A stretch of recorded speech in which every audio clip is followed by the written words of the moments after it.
अस्सलाम वालेकुम। उम्मीद है आप सबके रोजे बहुत अच्छे से गुजरे होंगे, फैमिली के साथ सुकून से गुजरे होंगे। अब वक्त आया है ईद का, जो रब की तरफ से गिफ्ट रहती है। लॉकडाउन का ज़माना है, कोरोना वायरस का ज़माना है, भीड़ इकट्ठा करने को मना किया गया है, तो आप ईद की नमाज घर में पढ़ सकते हैं। ये बहुत ही एक्स्ट्रा ऑर्डिनरी सर्कमस्टांसिस है इस वजह से, लेकिन आप ईद की नमाज ना छोड़ें और घर में पढ़ें।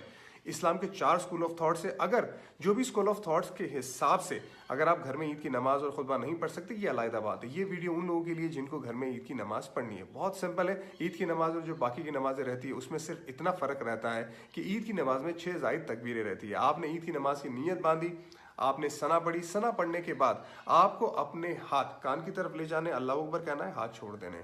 कान की तरफ ले जाना है, अल्लाह अकबर कहना है, हाथ छोड़ देने। कान की तरफ ले जाना है, अल्लाह अकबर कहना है, और फिर आप अपने हाथ बांध दीजिए। और उसके बाद अलहम्दु की सूरत पढ़े, एक और सूरत पढ़ के रुकू में जाए। रुकू में जाने के बाद जिस तरह से आप सजदे में जाते हैं, जिस तरह से पहली रकात खत्म करते हैं, बिल्कुल उसी तरह से खत्म करें। उसके बाद जब आप दूसरी रकात में खड़े हो जाते हैं तो पहले से ही आप अपने हाथ बांध देंगे, अलहम्दु की सूरत पढ़ेंगे। उसके बाद दूसरी सूरत पढ़ेंगे, चाहे वो कुल की सूरह क्यों ना आती हो। उसके बाद आप अपने हाथ कान की तरफ ले जाके अल्लाह अकबर कहेंगे, हाथ छोड़ देंगे, अल्लाह अकबर कहेंगे, हाथ छोड़ देंगे, अल्लाह अकबर कहेंगे, हाथ छोड़ देंगे।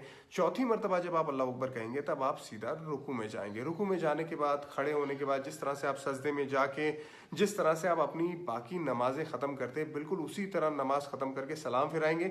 ये आपकी ईद की नमाज हो गई। उसके बाद खुतबे की बात आती है। देखिए, खुतबा जुमा की नमाज में नमाज से पहले होता है और ईद की नमाज में नमाज के बाद होता है।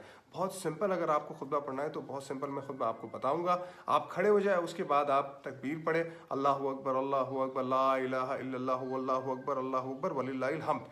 ये पढ़ लिया आपने। उसके बाद अलहम्दु की सूरत पढ़ी, उसके बाद आप बैठ गए। ये आपका पहला खुतबा खत्म।